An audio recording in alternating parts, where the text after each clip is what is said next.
বৃষ্টির সময় আমরা কিছু কাজ করি যে কাজগুলো করা উচিত নয়। একজন মুসলমানকে প্রতিটি অবস্থায় নবী করিম সাল্লাল্লাহু আলাইহি সাল্লাম তার করণীয় বাতলে গেছেন, তার সুন্নাহ রয়ে গেছে। আমরা কোন সময় কোন আমলটা করব, কোন সময় কাজ করব, কোন কাজ করব না, সেই শিক্ষা নবী করিম সাল্লাল্লাহু আলাইহি সাল্লাম আমাদেরকে দিয়ে গেছে। অতএব যখন বৃষ্টি হবে, তো বৃষ্টির সময় আমরা কি করব, কি আমল করতে হবে, কি করা যাবে না, সেই শিক্ষাও নবী করিম সাল্লাল্লাহু আলাইহি সাল্লাম দিয়ে গেছেন।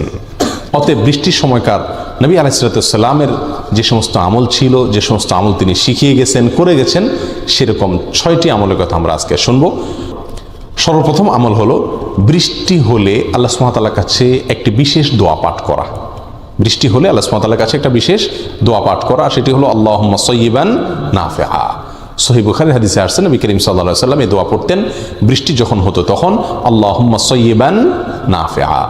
মাত্র 3 শব্দের দোয়া, আল্লাহুম্মা সাইয়্যিবান নাফিআ, অর্থাৎ হে আল্লাহ, আপনি যে বৃষ্টি ঢালছেন, নাজিল করছেন, সেই বৃষ্টি যেন আমাদের জন্য উপকারী হয়, ক্ষতিকর বৃষ্টি যেন না হয়। কারণ কিছু কিছু বৃষ্টি আছে যে বৃষ্টিতে আমাদের ক্ষতি হয়, ফসলের ক্ষতি হয়, ঘরবাড়ির ক্ষতি হয়।